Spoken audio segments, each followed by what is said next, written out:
Hey everybody, it's Brian from briansrunningadventures.com, and I'm out here at Umstead State Park on, as you can see, a snowy and cold Sunday morning. But I got a few minutes before I go out and get my lap in today. I'm going to do 12.5 miles just to kind of get myself re-familiar with the course prior to the 100-miler coming up. But I got some time, and I want to conduct an interview, my first interview on my blog video podcast. And I thought there's a perfect subject for this very first interview. So ladies and gentlemen, without further ado, I want to introduce to you the world famous, the absolutely world, maybe even intergalactical famous Umstead butt tree. And hey, Mr. Butt-Tree, thank you very much for joining me this morning. I appreciate you taking part on this interview. My viewers, my readers are going to love getting to know you just a little bit better. But let me ask you the first question. You hang out at Umstead, you're world famous. What does it feel like to have a following of the millions of runners?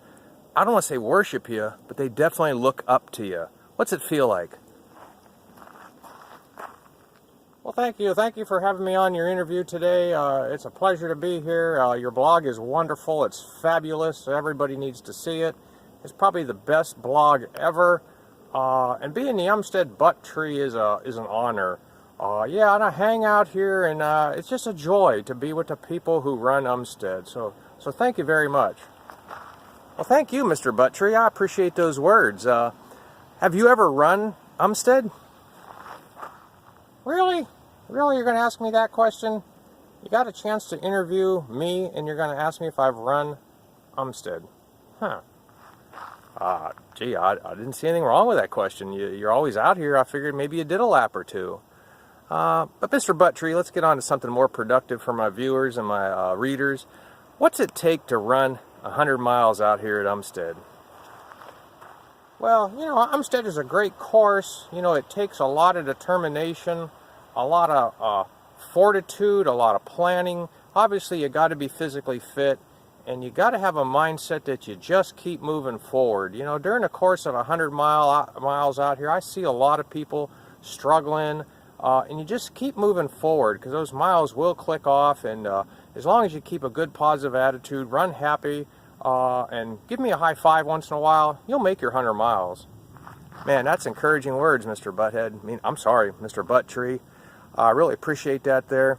What would you say is the most surprising thing you've ever seen out here at Umstead? Most surprising thing over the years was probably the year that I saw you, Brian. You beat Hal Kerner. Hal's a world-renowned ultra runner, and in that race, you beat him, and to me, that was the most surprising thing ever. Well, thank you, Mr. Butt-Tree. I appreciate that. That was an awesome race. Hal and I dueled it out. He just wasn't up to the task that I had for him that day, and, I'm just thankful I was able to pull out the win. Not the race win, just Hal and I's personal win, I'm thankful he had an upset stomach, too, but shh, don't tell anybody. It's our little personal secret here, right?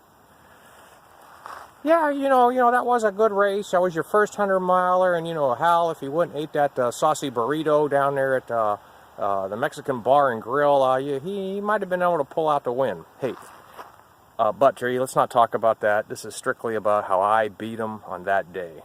Okay. All right, so Mr. Butt-Tree, I've got just one more question for you. April 1st, 3 weeks away, what are you expecting to see?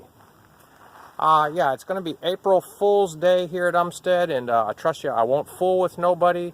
I want you all to get your 100 miles. I want you all to get that buckle. Rhonda and the gang is going to do a great job. You got 2 manned aid stations, so you're never further than about 6 miles away from help. There's 2 unmanned aid stations, so get about 3 miles away from getting a snack and maybe a little cupcake or a little chocolate bar. So I want to see the people do well. I want to see the people succeed. And I just want everyone to have fun and get that 100-mile buckle. And Brian, I want to see you get your second buckle. Again, thank you, Mr. Butt-Tree. I do appreciate that. Well, hey, my hands are getting a little frosty. It's time to get rolling. I'm going to give you a big hug. And see you on the flip side there, Butt-Tree. And to all you runners out there, hey, thanks for listening to my first ever blog interview on the video side. And come on out April 1st if you get a chance. See some tough folks run 100 miles, including myself. Come out and cheer them on. And again, if you've got a dream, it's never more than taking that first step. All right, I appreciate everyone. And as you always remember, love your family, hug on that spouse, invest the time with your kids, go play with those puppy dogs. Hey, maybe go over to your next door neighbors and tell them you appreciate them and everything they've done for you. Running's great, life's better. All right, let's run on.